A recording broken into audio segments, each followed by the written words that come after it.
I'm Paulette, and I'm from Gig Harbor, and I'm one of the artists on the Open Studio Tour and part of Gig or Gallery Row in Gig Harbor. And I do a lot of beaded art. I will bead things that look like coral on driftwood or um, necklaces that have a meaning behind them. I've been beading probably for a good 40 years. I used to take my grandma's jewelry apart that she didn't want anymore, and I'd make things out of it. I'd make Christmas tree balls and things that I would wear as a kid, big flirty earrings and fun bracelets and things to wear around my ankles. It was just fun to tear her stuff up and then make it into something that I would wear. I've always been drawn to beads. They just fascinated me for years, and in the early 70s I started traveling around the world, and I found that every country had their own kind of bead.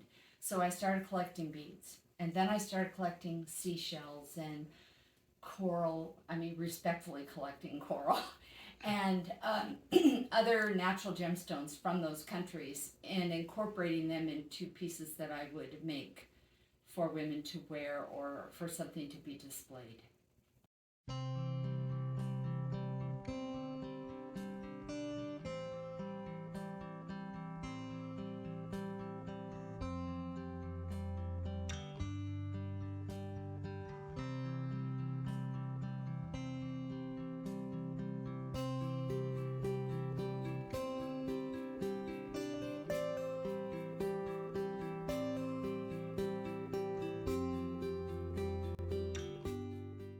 A couple of years ago, I did a dive. I'm a scuba diver. I did a dive in a country that I had been to many years ago when the reef was just flourishing and alive, and the fish and the colors were absolutely astonishing.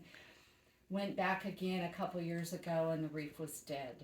So I started making these coral reefs built on driftwood that I'd find here in the Puget Sound because we have gorgeous driftwood. And a friend of mine kind of started me on the driftwood thing because she would carve driftwood. So she gave me all of her scraps.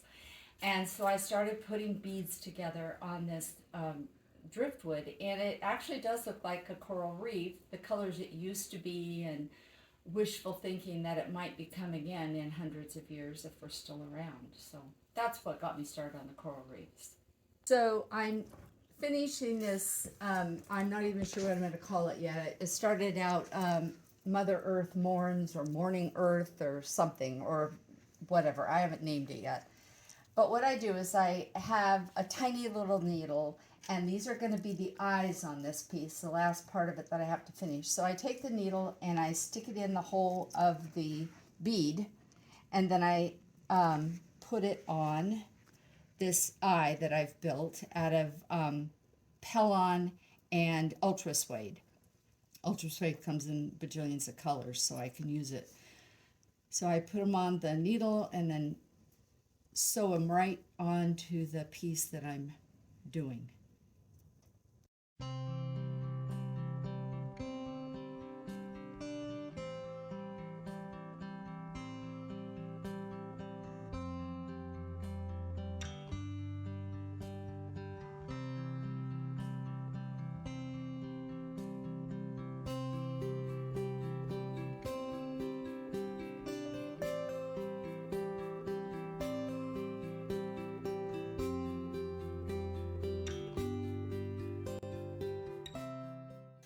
The copper on these earrings come from a roof that blew off during a storm, a boat roof we're imagining. It was about 12 by 14.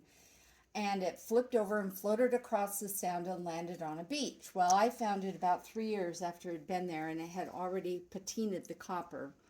So I've been down ripping this copper off of this roof, and what you see, the colors in this copper are just natural. It's the salt water does this to copper. So I'll take the strips of copper off the roof and the nails, which I think I've sold all the nail earrings, but cut them out of the copper, file the edges, drill holes in them, and then make earrings out of them. The piece I do is one of a kind. None of them are the same. When I start the process, I'll pick out a few colors and textures and sizes of the beads, And then the design actually comes to me as I begin the construction of each piece. All beads are sewn one at a time. They're not glued. There's no glue used in this process at all. The colors in each piece are meant to help with creativity, healing, self-love, joy, laughter, playfulness, intuition, forgiveness, and it helps me face realities with strength and courage, and it keeps my heart full of enchanting wonder.